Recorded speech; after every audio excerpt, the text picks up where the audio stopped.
One very common prostate supplement, when taken in very high doses, has shown to increase prostate cancer risk.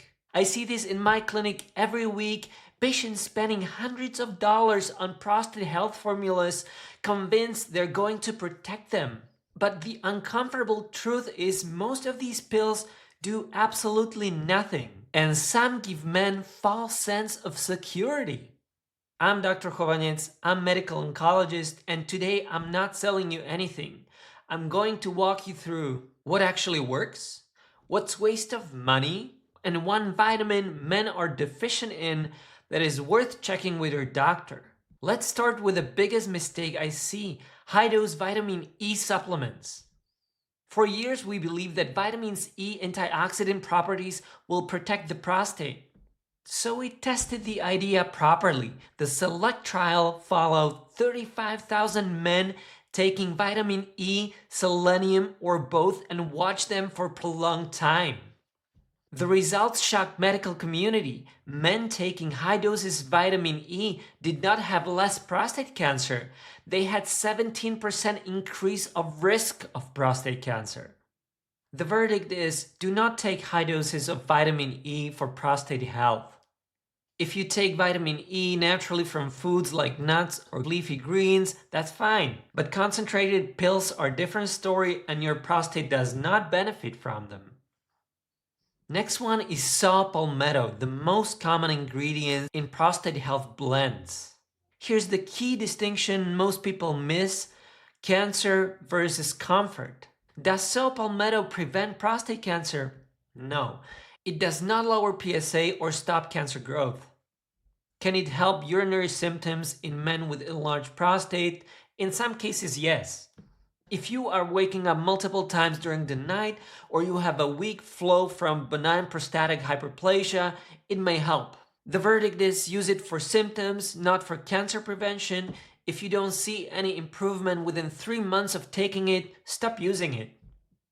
Now let's talk about the supplement I actually check in my patients: vitamin D. Vitamin D is more than a bone vitamin. It plays a role in cell regulation and immune function. Large studies show that men with very low vitamin D levels tend to have high risk of aggressive prostate cancer and they have worse overall outcome. This does not mean that vitamin D prevents cancer, and it does not replace screening or medical treatment. But deficiency appears to be a risk factor, and deficiencies are incredibly common. My advice is, do not guess. Ask your doctor to check for your vitamin D levels. If you're low, supplementing with vitamin D, often 1,000 to 2,000 international units a day, is reasonable and inexpensive step to discuss. In my diet video, I recommended cooked tomatoes with olive oil and green tea, but I know some of you may think, Doctor, I don't like to cook and I hate green tea. So what about supplements? Lycopene supplements, these are generally safe and can increase your lycopene levels if you absolutely will not eat tomatoes. Green tea extracts, be careful. High-dose extracts are linked to liver injury. It's better to be drinking the tea. Drinking the tea is much safer.